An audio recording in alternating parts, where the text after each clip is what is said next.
Si je vous dis qu'aujourd'hui, des laboratoires pharmaceutiques inventent des maladies pour vendre des molécules qu'ils ont déjà. Ce serait grave. On est dans la théorie du complot, là. J'ai du mal à y croire.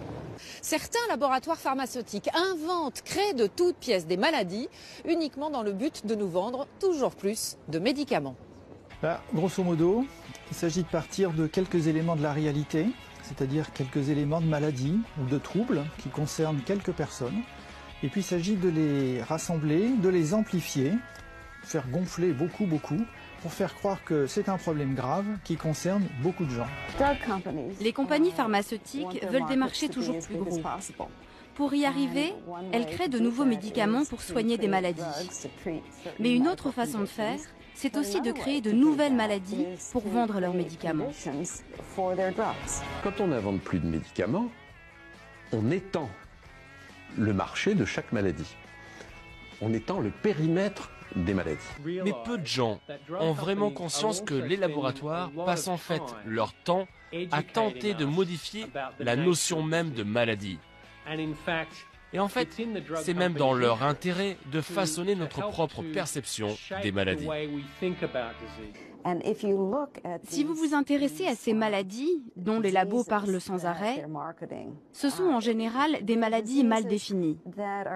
Des maladies qui touchent principalement des gens normaux. Et au final, ils parviennent à faire croire à une large partie de la population qu'elle peut être victime de ces maladies. Et ainsi, le marché s'agrandit. Parfois, ils créent des maladies de toutes pièces.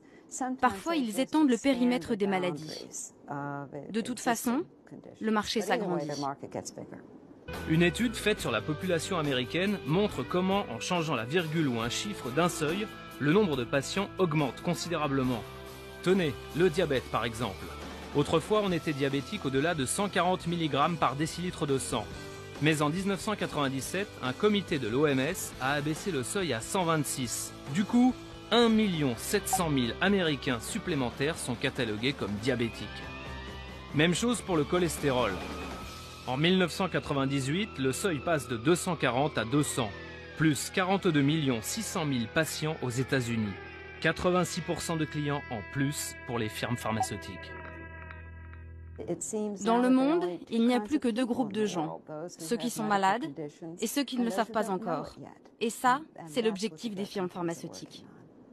Chez nous, en France, près de 9 personnes sur 10 font confiance à leur médecin. Le bon médecin de famille, celui que nous connaissons depuis notre enfance. Une confiance à toute épreuve, ou presque. Car depuis quelques années, les scandales se multiplient. Et depuis certaines affaires comme celle du Mediator, la confiance c'est comme les antibiotiques, c'est plus vraiment automatique. Mais alors que s'est-il passé depuis ce temps où nous pouvions tout lui dire, tout lui confier, y aller les yeux fermés? Je jure d'exercer la médecine selon les lois de la morale et de l'honneur. Pourtant, au début de leur carrière, habillés d'une belle robe, ils ont prêté serment. Le fameux serment d'Hippocrate, qui marque leur entrée dans l'univers prestigieux de la médecine. Je respecterai toutes les personnes, leur autonomie et leur volonté, sans aucune discrimination selon leur état ou leur conviction. Savaient-ils, au moment où ils prêtaient serment, que les laboratoires dépensaient 25 000 € par an et par médecin pour les influencer, selon un rapport de l'IGAS, l'Inspection Générale des Affaires Sociales.